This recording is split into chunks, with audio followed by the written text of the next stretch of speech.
Hola, ¿qué tal? Nosotros somos alumnos de la Escuela Preparatoria Comalapa, turno vespertino del sexto semestre, grupo D, Físicos Matemáticos.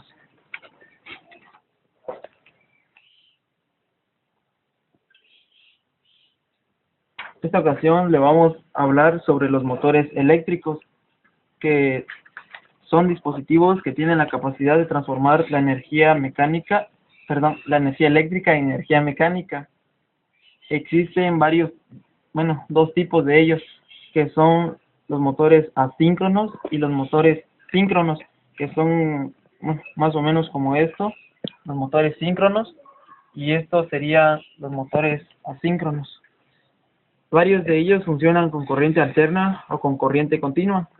Los que funcionan con corriente alterna son motores grandes como estos, que van conectados a la energía eléctrica por parte de ya sea una conexión polifásica o trifásica.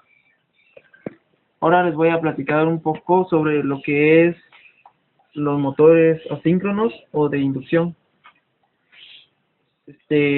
Como podrán ver,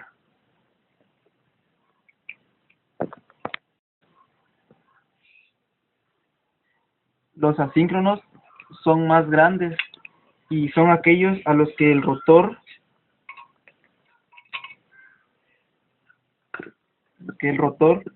nunca llega a la misma frecuencia con la que lo hace el campo magnético del estator. O sea, este campo que está acá, que es el campo magnético del estator, que está constituido por bobinas de alambre y el hierro, lo cual forman un electroimán, lo cual hace girar al estator. Cuanto más grande es el par motor, mayor es la diferencia de frecuencia de la corriente a la que circula por el devanado del rotor. Se debe a la fuerza electromotriz inducida por el campo giratorio, por lo cual también se le llama motor de inducción. Estos son los devanados del motor. El principio del funcionamiento: se alimenta el estator de un motor asíncrono con un sistema trifásico, como les he mencionado. Se origina en el entrehierro, en este espacio que está acá, un campo magnético giratorio de amplitud constante.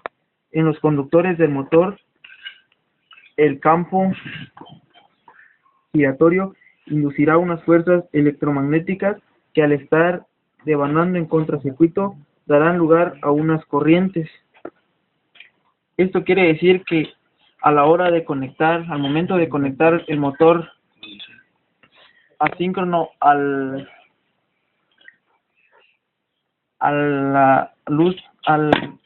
trifásico, este producirá energía como les he mencionado. Al estar conectado el motor asíncrono a un sistema trifásico, en los conductores del motor, que son estos, las bobinas de alambre, producirá un campo giratorio que inducirá unas fuerzas electromagnéticas, lo cual va a producir que el rotor, que es esto, gire y darán lugar a unas corrientes. La velocidad de giro del rotor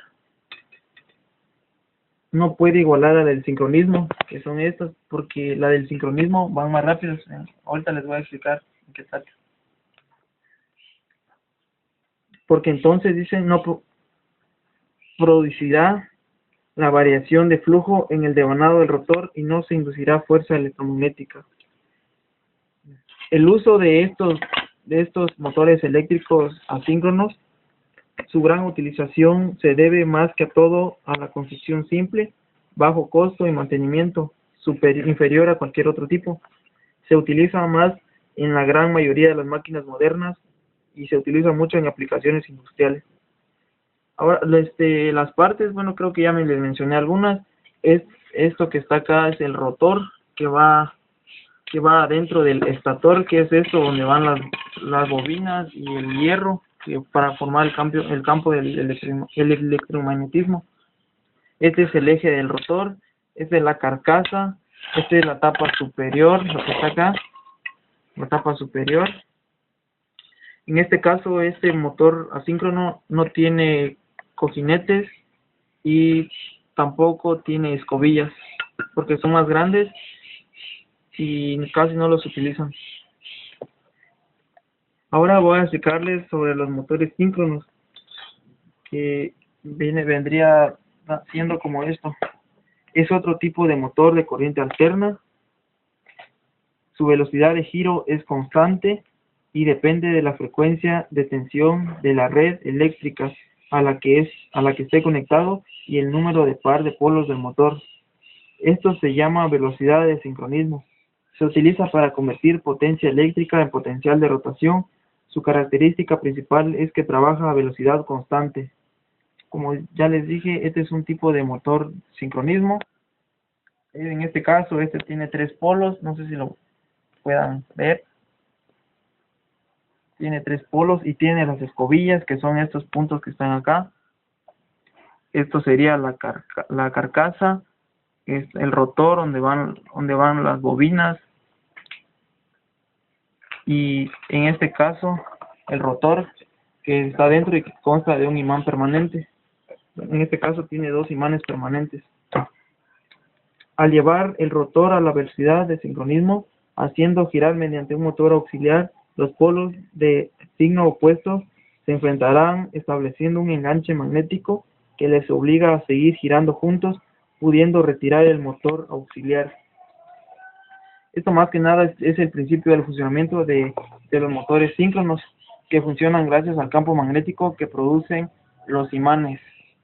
En este caso, no sé, que esta tiene 2 imanes y tiene 3 polos, lo cual al ser impulsado por una energía eléctrica, ya sea energía continua o alterna, producirá el movimiento del rotor a velocidad constante. Por eso se llama sincronismo, motor de sincronismo. Este enganche magnético se produce ya que el campo giratorio del estator arrastra por atracción magnética al rotor en el mismo sentido y velocidad. Es por eso que esto gira al momento de estar en contacto con alguna pila o algún tipo de corriente eléctrica. Esto empieza a girar y empieza a trabajar los campos magnéticos, lo que produce el movimiento rotatorio del rotor. Su uso, pues es gracias ya a, este es un dispositivo muy pequeño de lo que es un motor síncrono, y su reducción de tamaño nos permite introducir motores potentes en pequeñas máquinas como son los taladros, las batidoras, los ventiladores y las licuadoras, y se utilizan en aplicaciones como equipos periféricos de computadoras, robótica y controladores de velocidad. Ahora les mencionaré un poco sobre lo que es la diferencia entre un motor síncrono y un motor asíncrono. En los motores asíncronos, no existe corriente conducida a uno de sus devanados, ya que este, como les dije, no cuenta con muchos devanados. En los asíncronos, el rotor no es un imán permanente, sino un electroimán. Igual esto antes, ya les he mencionado antes, que eso no contiene un imán permanente, es el gran electroimán que se forma con el hierro que lleva en esta parte y las bobinas de cobre que llevan esto, forman un gran electroimán, lo cual produce el campo magnético para mover el rotor. La velocidad del motor asíncrono depende de la frecuencia de alimentación de carga aplicada. Esto quiere decir que si le aplicamos una poca energía eléctrica, la velocidad será muy lenta, por decirlo de cierta forma. Y en caso contrario, si le aplicamos mayor energía eléctrica, será mayor el movimiento de rotación. El motor asíncrono requiere menor mantenimiento porque no tiene escobillas y por lo que es más robusto. El motor síncrono, el rotor es un imán permanente, como les mencioné anteriormente, y requiere de mayores tiempos de mantenimiento y es de mayor costo que el asíncrono porque su funcionamiento es mucho mejor. Esto fue una pequeña y sencilla breve de lo que son los motores eléctricos. Espero y le hayan entendido. Gracias.